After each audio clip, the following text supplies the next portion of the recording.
आचार्य जी, मेरा ये सवाल है, जैसे मैं कोई भी कार्य करता हूँ, चाहे कुछ भी हो, चाहे ट्रेडिंग हो, चाहे मेरा कंस्ट्रक्शन का काम हो, तो उसमें मैं पूरी तरीके से डूब नहीं पाता।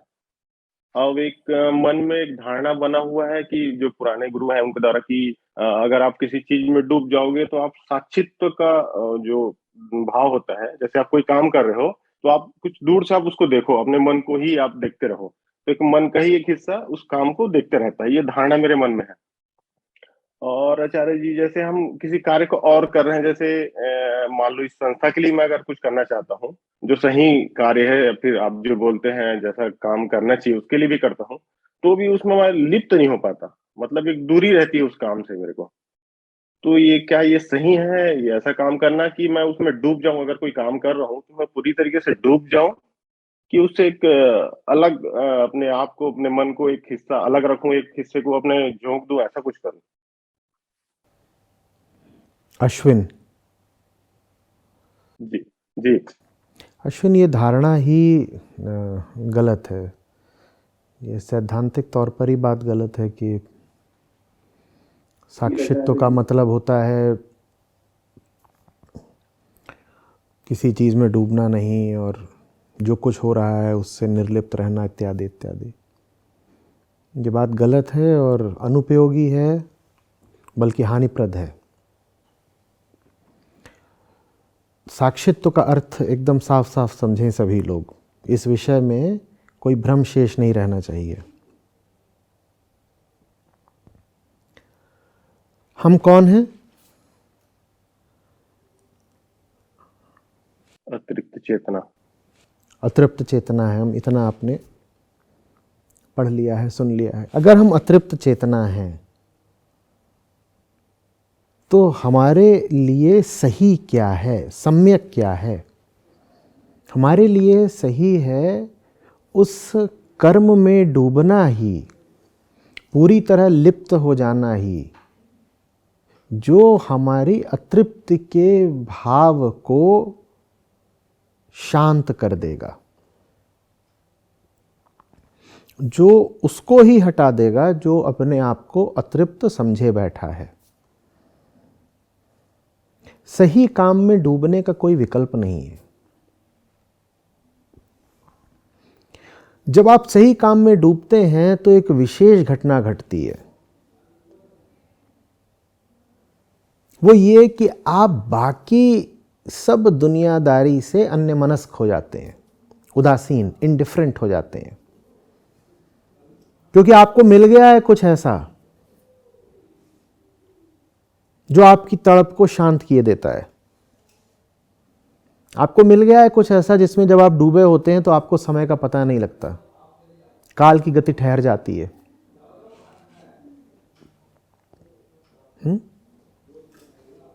उसी को आप कह सकते हैं साक्षी भाव। उसी को आप कह सकते हैं वो स्थिति जिसमें आप निर्लिप्त हैं। पर पूछने मत भूलिएगा, निर्लिप्तता किससे?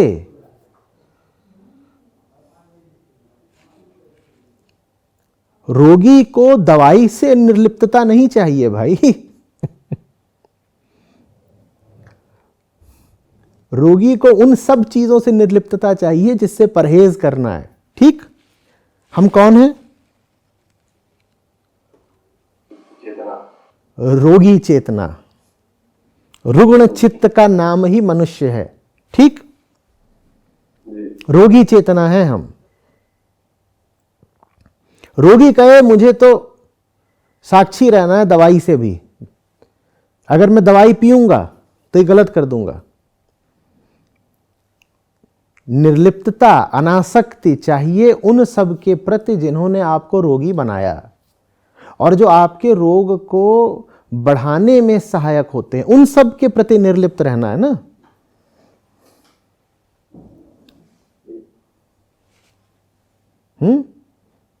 ज्ञान के प्रति, भगवत भजन के प्रति निर्लिप्त थोड़ा ही हो जाना है। तो सही कर्म में डूबने का ही नाम साक्षित्व है। मैं अपने काम में डूब गया, दुनिया में क्या चल रहा है मुझे अब न खबर लगती न फिक्र लगती।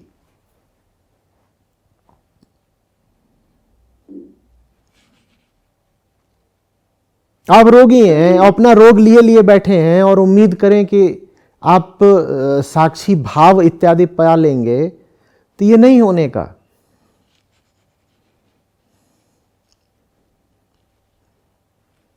आपको कुछ चाहिए और आप इस तथ्य को झुठला नहीं सकते। जो आपको चाहिए आप उसके प्रति भी उदासीन होने लग जाएं, तो फिर तो हो गया काम। और याद रखिएगा कि जो आपको वास्तव में चाहिए, अहंकार की वृत्ति यही है कि वो सबसे पहले उसी के प्रति उदासीन हो जाए। और क्या बोले कि मैं तो साक्षी हूं ना, मैं क्यों डूबूं सही प्रेम में, मैं तो साक्षी हूं। साक्षित्व और प्रेम बिल्कुल एक ही चीज है, और जो प्रेम नहीं जानता वो साक्षी नहीं हो सकता।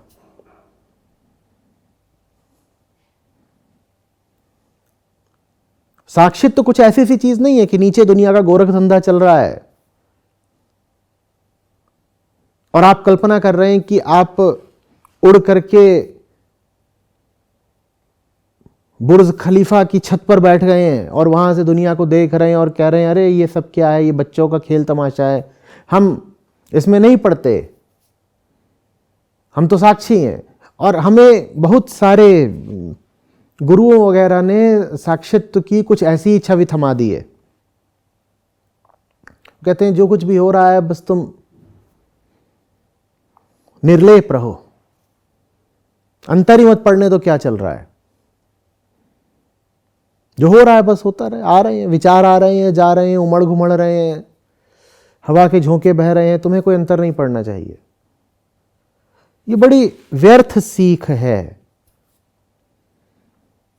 ये रोग को न पहचानने वाले चिकित्सक की सीख है।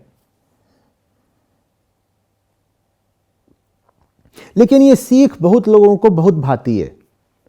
क्यों? क्योंकि इस सीख में सुविधा है, कोई दाम नहीं चुकाना पड़ता। प्रेम कठिन होता है, उसमें दाम चुकाना पड़ता है।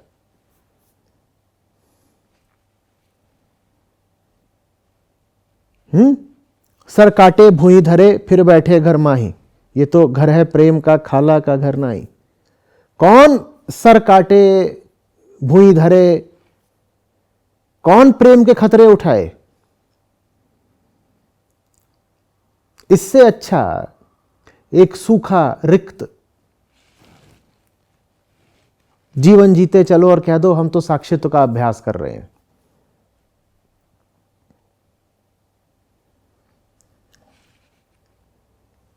अभी आप मुझसे बात कर रहे हैं, कुछ तो आवाजें आ रही होंगी ना आपको इधर से उधर से कहीं से।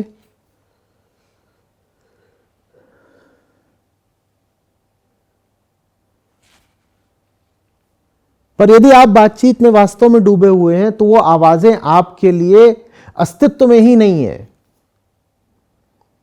और ऐसी कोई जगह हो नहीं सकती पृथ्वी पर जहां कुछ ना कुछ कहीं से शोर ना आ रहा हो।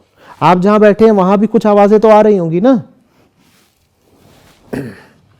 कितना ध्यान है आपका उन आवाजों पर? आपको सुन रहा हूं तो बस आपको सुन रहा हूं। यही साक्षित्व है। सही काम में डूब जाइए, बाकी सब के प्रति आप अनुपलब्ध हो जाएंगे, ये साक्षित्व है।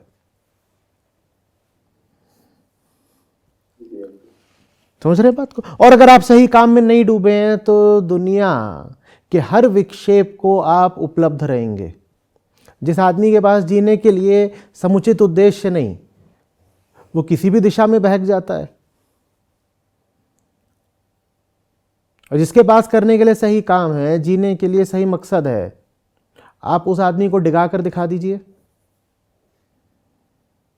उसको पता ही नहीं चलता दिन कब ढला रात कब हुई, खाना खाया कि नहीं खाया, बदन में दर्द हो रहा है, आंखों में नींद है या नहीं, उसको नहीं अंतर होता। ये साक्षी हो गया, ये अपने ही बदन के प्रति भी साक्षी हो गया व्यक्ति, क्योंकि वो कहीं और पहुंच गया है। वो जान गया उसको किधर जाना है, अब अगल बगल क्या हो रहा है यहाँ तक कि अपनी भी देह में क्या हो रहा है, ये बातें उसके लिए कम मायने रखने लगी।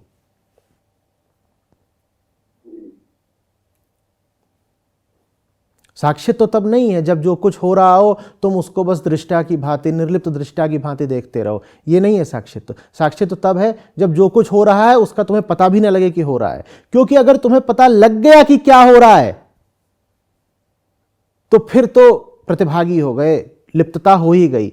जानने में ही लिप्तता है, हो ही नहीं सकता कि आपकी इंद्रियां आप तक कुछ सूचना लेकर के आए और आप उससे अप्रभावित रह जाएं। आचार्य जी, ये तो बेहोशी वाली बात हो गई, मतलब बहुत बढ़िया, पहले बहुत बढ़िया। ये तो मतलब ऐसा हो गया कि हम बेहोश हो गए अगर कुछ काम कर रहे हैं, कि हम बेहोशी की हालत में कर रहे हैं, हमको कुछ अपना भान है ही नहीं। बहुत बढ़िया, वही बेहोशी चाहिए, उसी को रामकुमारी कहते हैं। बेहोश हो गए, जो साधारण होश होता है हमारा, वही हमारा रोग है। उसी साधारण होश को त्याग कर बेहोश होना है। उसको आप बेहोशी भी कह सकते हो और उसको आप उच्चतर होश भी कह सकते हो। तो आचार्य जी एक बात, जैसे मैं आचार्य जी एक शेयर मार्केट में ट्रेडिंग का काम करता हूँ। जब ट्रेडिंग का काम करता हूँ तो एकदम उसमें डूब जाता हूँ। तो मेरे को वही, मैं सीधा सीधा बोलूं, उसको जी का ही ख्याल आता है कि वो बोलते हैं कि बेहोश नहीं हो रहा है, आपको एक अलग हट के देखना है, हट के देखना है। उसके वजह से मैं उसमें कंसंट्रेट नहीं हो पाता। उम्र में एक किसमें? धारणा बैठ गया है, ऐसा समझ।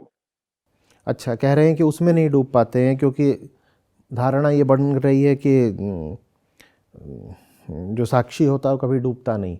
तो ये जो सारा हमारा वार्तालाप हो रहा था, ये इसलिए हो रहा था ताकि आप इसकी मदद से अपनी स्टॉक ट्रेडिंग में और गहरे डूब सकें। नहीं आचार्य जी, ये ऐसा मेरा उद्देश्य ये नहीं है आचार्य जी। मैं उस उद्देश्य मैंने को सही काम में डूबने की, मैंने सही काम में डूबने की बात करी है। मैं स्टॉक ट्रेडिंग में ध्यान न लगाने या कंसंट्रेट न करने के पक्ष में नहीं बोल रहा हूँ। अच्छी बात है, आप अगर पैसा लगाते हैं शेयर बाज़ार में, तो जब आप वहाँ पर ट्रेडिंग कर रहे हो तो आपका वहाँ पर ध्यान, एकाग्रता आपकी होनी चाहिए, वो सब ठीक है। लेकिन हम जो बात कर रहे हैं वो किसी और तल की है। हम कह रहे हैं जीवन को एक समुचित उद्देश्य देना है। देखिए, काम में डूबना व्यवहारिक रूप से आवश्यक होता है, लेकिन सही काम तो चुनो ना पहले, ताकि डूबने का कुछ लाभ भी मिले। ऐसे काम में डूबने से क्या लाभ है जिसमें जिस दिन नुकसान हो जाए उस दिन कांपती हुई टांगों के साथ वापस आओ? रोज तो किसी को फायदा होता नहीं।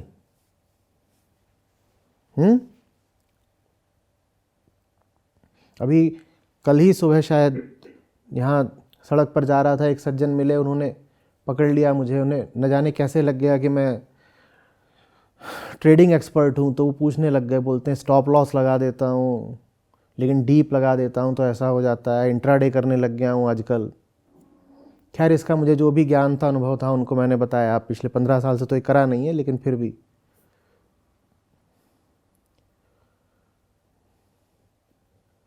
वो काम करो ना जो शांत छोड़ जाए अपने पीछे। वो काम मत करो जो बावला कर दे, दीवाना कर दे। कि सड़क चलते अगर गुरु को ही पकड़ रहे हो तो उससे यही पूछ रहे हो कि इंट्राडे करूं, होल्ड कब करके रखना है, ब्लू चिप में लगाऊं आजकल या नहीं, आईपीओ कौन से आ रहे हैं। डूबना बाद में आता है, सही काम चुनना पहले आता है ना। सही काम चुनिए, उसमें डूबना है, तब साक्षी हो पाएंगे। और मैं ये नहीं कह रहा हूं कि आप जो भी रोटी पानी करते हैं या घर चलाने के लिए, पेट चलाने के जो काम करते हैं, उसको आप त्याग ही दें तत्काल। मैं बस आपको ये बता रहा हूं कि इन कामों को उस तल का मत मान लीजिएगा कि जो आपको मुक्ति दिला दें। ये काम आपकी विवशता हो सकते हैं, ये काम आपके लिए व्यवहारिक तौर पर लाभप्रद हो सकते हैं। और मैं नहीं कह रहा हूं कि इन कामों को आप तत्काल छोड़ ही दें, लेकिन इस भ्रम में मत रहिएगा कि इन कामों में डूबकर आपको कोई आध्यात्मिक लाभ हो जाएगा या साक्षित्व इत्यादि के आप निकट आ पाएंगे। बस ये आपको भ्रम नहीं होना चाहिए। बाकी आपको ये करने हैं करिए, कई बार व्यावहारिक व्यवस्था होती है, करना पड़ता है, लेकिन भ्रम मत रखिए। काम तो देखिए वही करने लायक होता है जो इतना चुनौतीपूर्ण हो कि अहंकार के टुकड़े टुकड़े कर दे। काम ही ऐसा हो कि वो सध ही नहीं सकता, वैसा रहे रहे जैसे आप अभी हैं, वही काम जीवन में करने लायक होता है। बाकी सब काम तो बस पेट चलाने का जुगाड़ है, जिसे काम कह सकते हैं। सम्यक कर्म, वर्क, वो बिल्कुल दूसरी चीज होती है। जीवन यापन, दाना पानी, लाइवलीहुड, वो एकदम अलग बात है। तो आप जीवन यापन जहां से भी कर रहे हो करते रहें, लेकिन जो सही काम है उसकी भी पहचान करें और फिर अपने आप को उसमें झोंक दें। अपने आप पता चल जाएगा कि बेखबरी किसको कहते हैं, बेपरवाही किसको कहते हैं, साक्षित्व किसको कहते हैं, सब एक साथ समझ जाएंगे। और आप तो क्या समझेंगे, दुनिया आपको बताने लगेगी, लोग आके कहने लगेंगे कि तुम्हें अब कुछ ख्याल नहीं रहता, तुम इधर उधर देखते नहीं, तुम्हारे सामने इतनी चीज़ें हो जाती हैं, तुम्हें कोई फ़र्क ही नहीं पड़ता। और आप कहेंगे माफ़ कर दो, मुझे पता ही नहीं चला कि क्या चल रहा था, मेरे भीतर कुछ ऐसा चल रहा था कि मैं पूरी तरह उसमें रसमग्न था। भीतर जो था वो इतना प्यारा था और इतना आवश्यक था कि मैं उसको छोड़ करके बाहर जो कुछ हो रहा है मैं उसकी खबर ले ही नहीं सकता था। भीतर ही नहीं, बाहर भी, क्योंकि जब आप एक सही काम पकड़ते हैं तो सिर्फ एक भीतरी घटना नहीं होती, उसमें एक बाहरी आयाम भी होता है। तो आचार्य जी, इसी पे मैं थोड़ा सा बोलता हूँ कि ये जो मैं आपसे जुड़ा, तब ये मेरे को ऐसा फील आया। मैं एक्चुअल में शेयर मार्केटिंग का काम 1 साल पहले बंद कर दिया था। पहले करता था, 2-3 साल से कर रहा था कंटिन्यू। 1 साल से बंद कर दिया था जब से आपको सुनने लगा, फिर इसको मैं छोड़ दिया था कि मेरा मन विचलित होता है, इसको घुस जाता हूँ इसमें। उसका जब आपसे जुड़ा तब से मेरे को लगा कि संस्था के लिए मैं कुछ कर पाऊँ, इसलिए मैं फिर से ये इसमें मेरे को लगा था, क्योंकि मेरे अंदर इसमें टैलेंट था कि ट्रेडिंग में मैं कुछ कर सकता हूँ। इसलिए फिर से मैं शेयर मार्केट में आया था आचार्य जी। मेरे को शेयर मार्केट का कोई स्पेशली इसमें मेरा इंटरेस्ट था नहीं, लेकिन आप जो बोलते हैं ना कि सही चीज के लिए सही कर्म करना चाहिए, तो मैं मेरे लिए कोई रास्ता था नहीं, तो मेरे को लगा इस रास्ते से मैं कुछ कर सकता हूँ, इसलिए मैं इसमें आया था आचार्य जी। देखिए, मैंने अभी आपसे कहा कि व्यवहारिक आवश्यकता हो सकती है कि धन लाभ के लिए, दाने पानी के लिए आदमी ये सारे काम करे। दुनिया में बहुत सारे काम है, लोग करते हैं, व्यवसाय, नौकरियां वगैरह। लेकिन ये याद रखना आवश्यक है कि ये वो काम नहीं है जिनको अपना जीवन सौंपा जा सके। बस ये याद रखिएगा। ये ना हो जाए कि आप कहना शुरू कर दें कि यही तो मेरी जिंदगी है, कि इसी में डूब करके मैं मुक्ति पा जाऊंगा। ये भ्रम भीतर मत पैदा कर लीजिएगा। बस मैं इतनी सावधानी कह रहा हूं।